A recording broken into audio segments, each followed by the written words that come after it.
മനുഷ്യ ചരിത്രത്തിലെ ചില യാത്രകൾ വെറും ഒരു സ്ഥലം മാറ്റങ്ങളല്ല, മറിച്ച് ആശയങ്ങളുടെ നവോത്ഥാനവും മൂല്യങ്ങളുടെ പുനഃസ്ഥാപനവും പുതിയ യുഗങ്ങളുടെ തുടക്കവുമാണ്.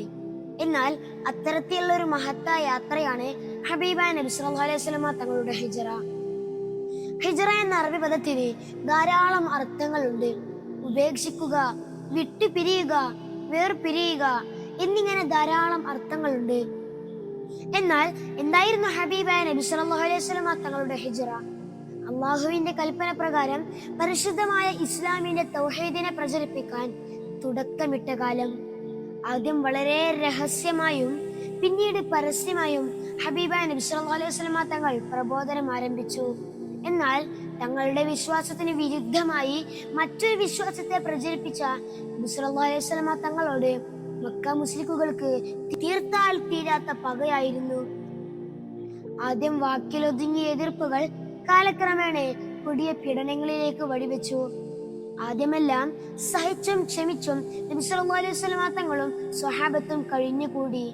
എന്നാൽ ദിനംപ്രതി അക്രമങ്ങൾ കൂടി വരുന്ന സാഹചര്യത്തിൽ തങ്ങളുടെ നിലനിൽപ്പിനായി മറ്റൊരു നാട് തേടിപ്പോവൽ അനിവാര്യമായി വന്നു. ആദ്യം അബസീനിയയിലേക്ക് ചെറിയ സംഘങ്ങളായി സ്വഹാബത്ത് ഹിജ്റ പോയി. എന്നാൽ ശാശ്വതമായ ഒരു സംരക്ഷണം ആവശ്യമായി വന്നതോടെ മദീന എന്ന പുണ്യമണ്ണിനെ കുറിച്ച് നബി സല്ലല്ലാഹു അലൈഹി വസല്ലമ തങ്ങൾ ചിന്തിക്കുകയുണ്ടായി.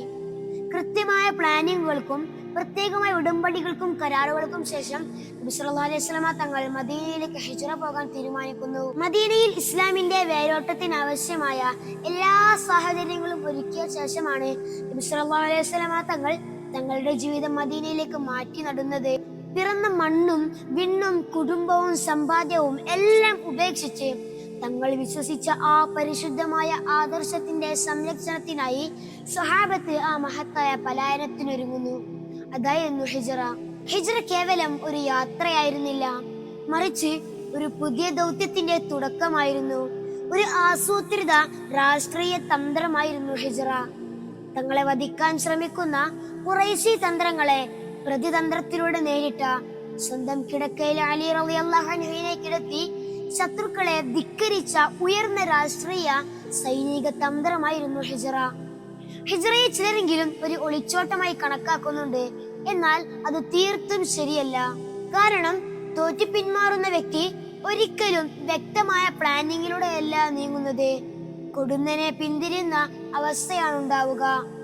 ഒരു ഒളിച്ചോട്ടമായിരുന്നുവെങ്കിൽ നബി സല്ലല്ലാഹു അലൈഹി വസല്ലമ തങ്ങൾക്ക് തന്നെ ഒറ്റക്ക് പോവാമായിരുന്നു.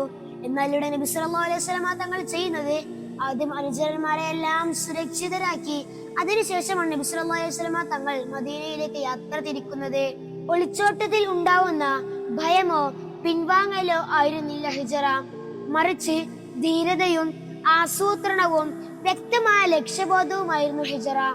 ഒളിവിൽ കഴിയുന്നതിന് പകരം മദീന എന്ന വ്യവസ്ഥാപിത നാഗരിക സമൂഹത്തിന് തുടക്കം കുറിക്കുകയായിരുന്നു. ഒളിച്ചോടി ഒരാൾ ഒരിക്കലും ശത്രുക്കളെ നേരിടാൻ തിരിച്ചു വരാറില്ല. എന്നാൽ വർഷങ്ങൾക്കിപ്പുറം നബി സല്ലല്ലാഹു അലൈഹി വസല്ലമ തങ്ങളും സ്വഹാബത്തും പിറന്ന മണ്ണിലേക്ക് നഷ്ടപ്പെട്ടതെല്ലാം തിരിച്ചു പിടിച്ച് വിജയികളായി കടന്നു വരുന്ന ഒരു രംഗമുണ്ട്. തങ്ങളെ തള്ളിപ്പറഞ്ഞൊരു നാട് മുഴുവൻ തങ്ങൾക്ക് അടിയറവ് പറഞ്ഞ ഒരു മഹത്തായ മുഹൂർത്തം. ചുരുക്കത്തിൽ ഹിജ്റ കേവലം ഒരു യാത്രയായിരുന്നില്ല, മറിച്ച് ഒരു പുതിയ സംസ്കാരം കെട്ടിപ്പടുക്കാൻ ഹബീബായ നബി സല്ലല്ലാഹു അലൈഹി വസല്ലമ തങ്ങൾ നടത്തിയ ഏറ്റവും മഹത്തായ ഒരു യാത്രയായിരുന്നു ഹിജ്റ.